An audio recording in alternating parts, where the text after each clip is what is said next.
ये जो रिजर्वेशन है समाज की बैकवर्डनेस की वजह से मिला है। इसका मतलब यही है कि सड़कों पे लड़ो और सुप्रीम कोर्ट से भिड़ो।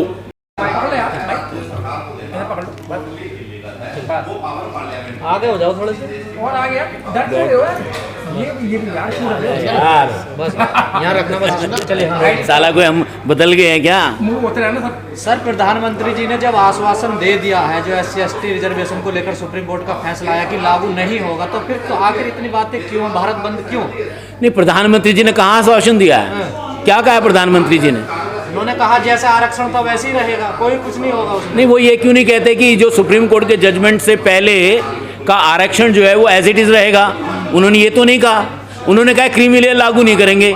क्रीमी लेयर तो वैसे भी लागू नहीं कर सकते। 9 जजों की बेंच का फैसला 7 जजों की बेंच कैसे लागू करवा देगी? पर 9 जजों की बेंच को 7 जजों की बेंच कैसे ओवर रूल करेगी? ये इस मामले में 7 जजों की बेंच, 9 जजों की बेंच, जो इंदिरा साहनी का फैसला, इंदिरा साहनी का फैसला ये कहता है, जो 9 जजों की बेंच थी, कि शेड्यूल ट्राइब पर क्रीमी लेयर लागू नहीं हो सकता। बताएं चीफ जस्टिस, हमको बताएं कि ये 7 जजों की बेंच कैसे 9 जजों की बेंच का फैसला पलट सकती है? इसमें भी केवल एक जज ने ये फैसला, जो जजमेंट आया है उसमें एक जज का जजमेंट है कि क्रीमी लेयर लगनी चाहिए, वो जस्टिस BR गवई का, और बाकी 2 लोगों ने कनकर किया उसको। सरकार चाहती है कंफ्यूजन हो, आप एक दूसरे में लट बजाओ। ये सुप्रीम कोर्ट ने 5 जजों की बेंच ने 5 जजों की बेंच ने सुझाव मांगे सुप्रीम कोर्ट से, मैं इस मामले में सलाह दीजिए क्लासिफिकेशन पर, तो उन्होंने उस पर सुझाव दिए हैं, और उसके सुझाव के अलावा उन्होंने 10 चीज़ें और शामिल कर ली हैं। सुझाव है, इसके खिलाफ अपील करेंगे। हमने रिट पिटीशन बनाई हुई है, हम फाइल करेंगे, इसके खिलाफ अपील करेंगे और सड़कों पे भी लड़ेंगे। मैंने तो पहले दिन ही कहा था, हम सड़कों पे भी लड़ेंगे और कोर्ट में भी लड़ेंगे। सर, वर्गीकरण का मामला है तो आप लोग कह रहे हैं आरक्षण खत्म हो जाएगा, तो वो कैसे खत्म होगा सर? देखिए, ऐसा है कि पहली बात तो ये कि मोदी जी ने जो कहा कि डॉक्टर अंबेडकर का जो रिजर्वेशन था वो ऐसे ही रहेगा, तो डॉक्टर अंबेडकर के रिजर्वेशन में क्या वर्गीकरण था? उन्हें आरक्षण नहीं मिलना चाहिए। आपको ये समझना है कि आरक्षण एक ग्रुप को मिला है, एक समूह को मिला है, और जो व्यक्ति तरक्की कर गया वो अकेला इंडिविजुअल व्यक्ति है। क्या अगर Ashok Bharati IAS officer, engineering service का ऑफिसर बन गया, तो क्या पूरा का पूरा शेड्यूल कास्ट इंजीनियरिंग सर्विस में चला गया? मेरे को जवाब दीजिए। अगर मान लीजिए राम कुमार अगर पार्लियामेंट में चला गया, तो क्या पूरा का पूरा शेड्यूल कास्ट पार्लियामेंट का मेंबर बन गया? ये बात समझनी है हमें कि ये जो रिजर्वेशन है समाज की बैकवर्डनेस की वजह से मिला है, व्यक्ति की बैकवर्डनेस की वजह से नहीं मिला है। कि अमीर होने की योजना आरक्षण जो है, नहीं, वो तो लोग अपना नैरेटिव चला रहे हैं और आप नैरेटिव में फंस रहे हैं।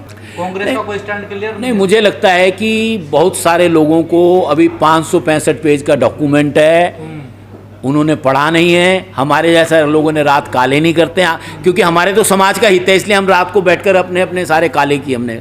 ठीक है, अगर हमारे समाज का हित नहीं तो शायद हम भी ना पढ़ते। तो इसलिए मैं समझता हूँ जिनके समाज का हित है उन्होंने पढ़ा है, वो सड़कों पर हैं। जातियों के बीच में आपसी जो है अदावत चलती रहती है मुद्दों को लेकर, तो ये चुनाव खत्म हो जाएगा, ये मुद्दा भी खत्म कर देंगे वो लोग। आपका कहने का मतलब है कि चुनावी मुद्दा है? एकदम चुनावी मुद्दा है। ये भारतीय जनता पार्टी की सरकार चुनावी मुद्दे के बिना कुछ नहीं करती।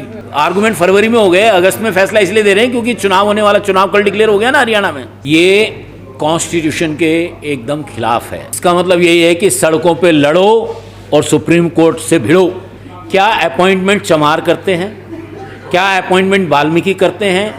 क्या अपॉइंटमेंट दूसरी दलित जातियाँ करती हैं? सरकारी नौकरियों में अपॉइंटमेंट कौन करता है? क्या दलित करते हैं? सरकार करती है। अगर मान लीजिए किसी जाति को कम मिल रहा है तो सरकारें क्या भुट्टे भून रही थी? हम सरकार से यही पूछ रहे हैं कि अगर मान लीजिए हमारे वाल्मीकि भाइयों को कम मिल रहा है तो सरकार भुट्टे कहाँ भून रही थी? तब उसने क्यों नहीं देखा? हमने तो मांग की है। हम तो कह रहे हैं सरकार को इसको जजमेंट को निष्प्रभावी करे। हम तो ये कह ही रहे हैं, मांग ही रहे हैं। ये बात पूछिए, सुप्रीम कोर्ट से पूछिए ना, जाके BR गवई से पूछिए, चंद्रचूड़ से पूछिए ना, जस्टिस चंद्रचूड़ से, जस्टिस BR गवई से, जस्टिस साहब से पूछिए कि क्यों कह रहे हैं सब। आपने कहा 3 लोगों की जनगणना हो जानी चाहिए, 3 जातियों। बिल्कुल, मैं कह रहा हूँ ब्राह्मण बनिया ठाकुर इनकी जनगणना जरूर होनी चाहिए। बाकी की करो ना करो, केवल ब्राह्मण बनिया ठाकुर की जनगणना करो, इस देश की आधी समस्याएं दूर हो जाएंगी। 21 तारीख को मेरा सब लोगों से निवेदन है कि शांतिपूर्ण तरीके से जहाँ जहाँ अपनी ताकत दिखा सकते हैं दिखाइए। लेकिन 2 अप्रैल को तो खून खराबा हुआ था सर। मैं खून खराबे के खिलाफ हूँ, वायलेंस के खिलाफ हूँ। सभी लोगों से निवेदन करता हूँ कि शांतिपूर्ण तरीके से अपनी बात रखें और जो मेमोरेंडम लोगों को जाएगा वो मेमोरेंडम सरकार को दें। जो बांटने वाले हैं वो बेईमान हैं, और यदि बांटने वाले ईमानदार हो जाएं, ना आरक्षण की जरूरत है ना किसी चीज़ की जरूरत है। इसी पे मैं एक सवाल आपको बताऊंगा, आरक्षण आता कहाँ से है? आरक्षण रोस्टर से आता है। रोस्टर बना होता है कि एक 7वां पद SC का बनता है 15% आरक्षण में। यदि इसको 3 कैटेगरी में बांट देंगे 5-5%, तो फिर हमारा पद 20वां बनेगा। जो लोग आज ढोल बजा रहे हैं तो उनको 20वां पद मिलेगा, जाकर 19 पद जहां तक निकलेंगे वो सारे पद आरक्षण से बाहर हो जाएंगे। ये साजिश है इस फैसले की।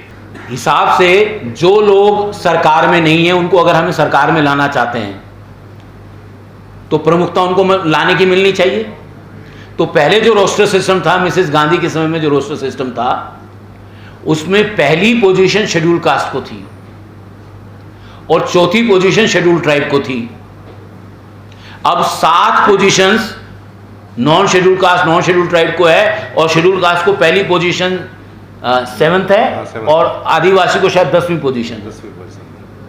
तो इसका मतलब है सरकार की प्रायोरिटी शेड्यूल कास्ट और शेड्यूल ट्राइब को रिक्रूट करने की है नहीं। अगर हमारा मानना यह है कि सरकार अगर शेड्यूल कास्ट शेड्यूल ट्राइब को रिक्रूट करना चाहती है, OBC को रिक्रूट करना चाहती है जिनका कोटा भरा नहीं है, तो why don't you put on number 1 and number 2, number 3? Why you are putting them in the last? इसका मतलब है कि आपकी इंटेंशन नहीं है। तो this is why we are telling that government has no intention. If government has intention, government has नैतिकता, तो ये अगर चाहे तो रिजर्वेशन का कोटा फुल हो सकता है। एक बात और मैं कहना चाहता हूं, somebody was asking me, हमारे यहां केक का साइज इतना छोटा है और हर आदमी को टुकड़ा चाहिए। हम सरकार से ये नहीं पूछ रहे हैं कि why are you failing in creating a cake of such a large size so that everybody can have it and eat it. Government is not working to enlarge the size of the cake. Instead, we show through the data, government is reducing the size of the cake day by day. And the cronies are having cakes and people are fighting for the cake. हम तो hopeful हैं, progress होगा, जरूर होगा। तभी तो यहाँ बैठे हैं। अगर प्रोग्रेस नहीं होगा तो हम लड़ेंगे क्यों? हम तो सड़कों पे भी लड़ेंगे, सरकार से भी लड़ेंगे। देखिए, मैंने लिखा है, we appeal all the Dalits, Adivasi and OBCs and their organization for their peaceful agitation on 21st August 2024 and send this memorandum to the Government of India through district collectors, sub-divisional magistrate in their respective law. नहीं, हमने तो कहा है सरकार affirmative action की policy, उन्होंने 2006 में कहा था CII एसोसिएशन ने। डॉक्टर जे ईरानी जो नेकडोर के प्लेटफॉर्म पर आए, हमारी CII के साथ मीटिंग हुआ, उसमें उन्होंने प्रॉमिस किया, हमने उनको कहा कि बताइए आपके अफर्मेटिव एक्शन की पॉलिसी को लागू करने के लिए CII 1 में लागू करें, हम कैसे आपकी सहायता कर सकते हैं। हम गए थे उनकी सहायता करने, अब हम उनसे पूछ रहे हैं कि हमने सहायता भी की, आप ये बताइए कि आपने कितना अफर्मेटिव एक्शन लागू किया। और हमारा मानना ये है कि CII, एसोचैम और FICCI और PhD chamber of commerce of industry, जो उनके सैकड़ों बिजनेस ऑर्गेनाइजेशंस हैं, उन्होंने अफर्मेटिव एक्शन लागू नहीं किया। अगर लागू किया है तो डेटा रख दो, और अगर इन्होंने डेटा नहीं रखा है तो हम प्रधानमंत्री जी से निवेदन कर रहे हैं कि अफर्मेटिव एक्शन की पॉलिसी लाई जाए और इन पर एनफोर्स की जाए।